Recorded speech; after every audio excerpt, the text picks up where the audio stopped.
Hi. Hi. Welcome to Two Gals Talking about Mad Men. I'm Sheila from Mary Tyler Mom.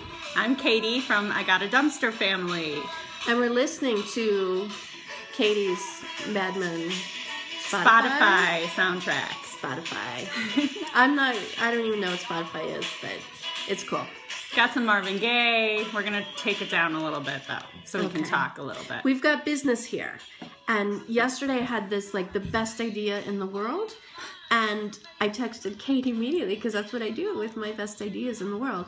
And it was to have two gals, me and you, talk about Mad Men, because it's ending. And we just love it so much. We love it so much. So I'm really curious about, tell me, how did you find out about Mad Men? And when did you start watching it? And talk to me. Well, when I read about it years and years ago, similar to you, I think, I thought, well, they're making me a TV show.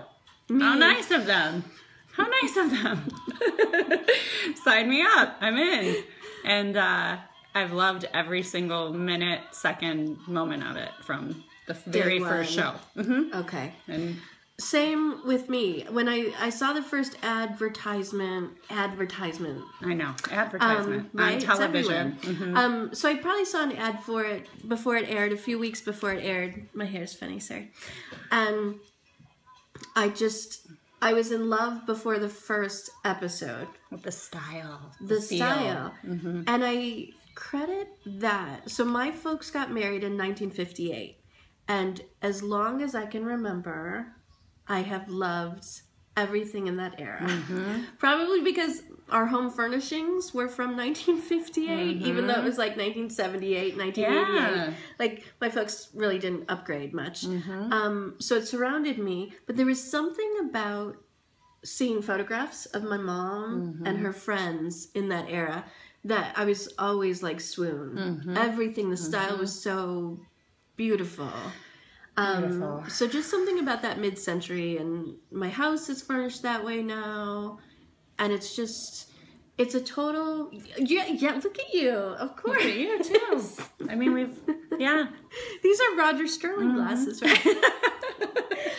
So it's just this, I don't know, I call it my mid-century porn fetish thing. That's good.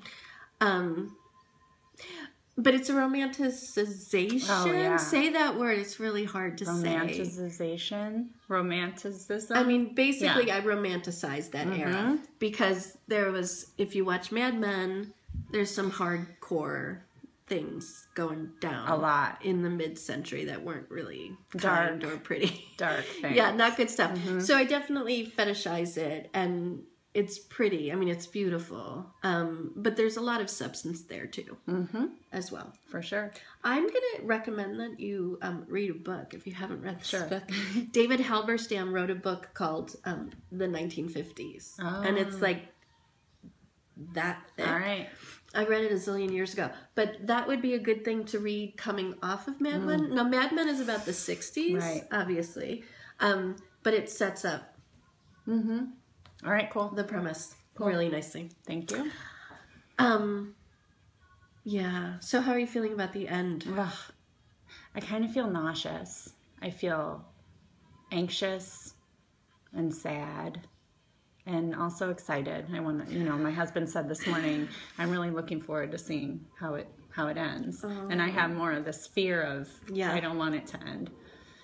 And I think that we've already said goodbye to many of the characters. Yeah. I think that we're not going to see. Not going to see you. And that's okay. I mean, everything's not going to be wrapped up with a bow. I don't think so. Yeah. That wouldn't be the way this show goes out. No. It's going to...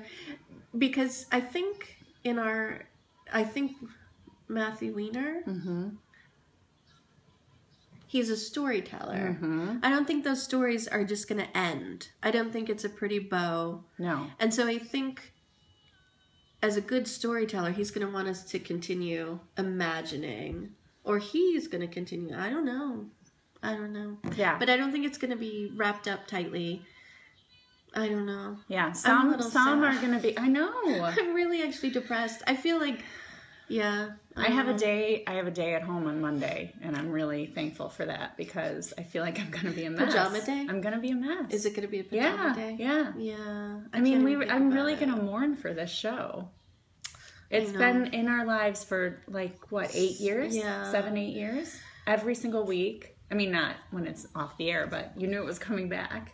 I was thinking, too, that I've been a viewer since the beginning, week by week. Mm-hmm.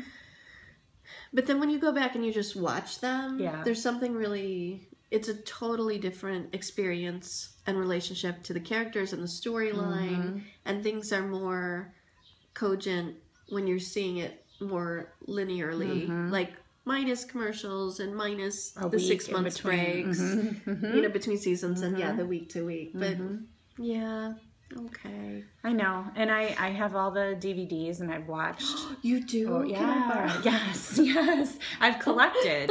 People have given me the gifts each time the season is over, and I rewatch. I go back and rewatch.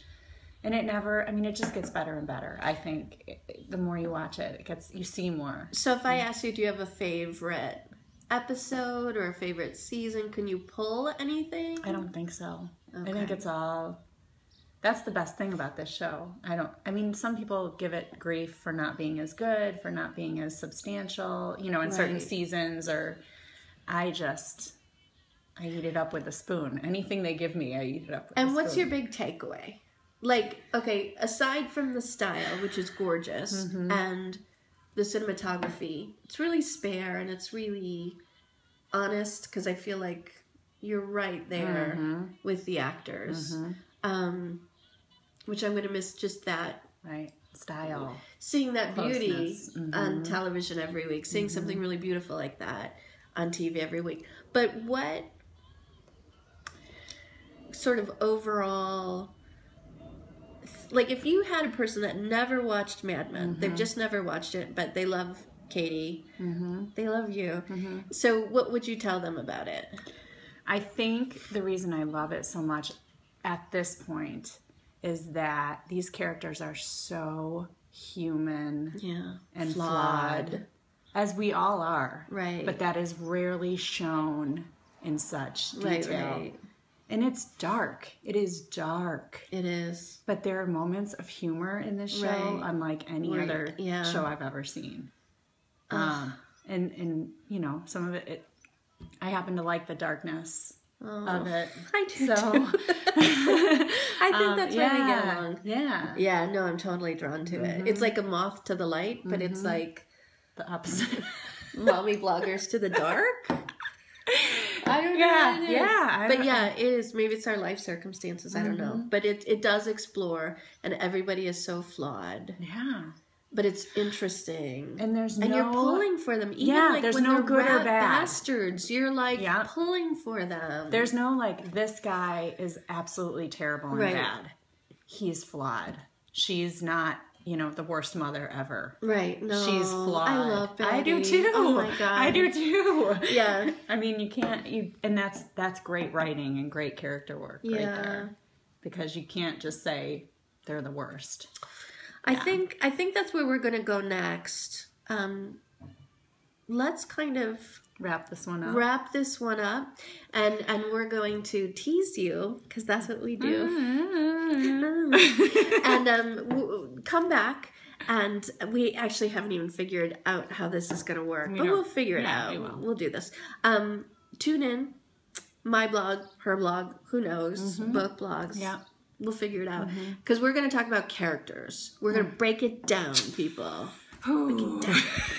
That's horrible. I'm sorry. I'm like the whitest woman ever. That's really rude. Sorry. But we are. We're going to break it down character by character. So, bye. Thanks for watching. We'll all be sad together. Oh, man. I'm already sad. I can't.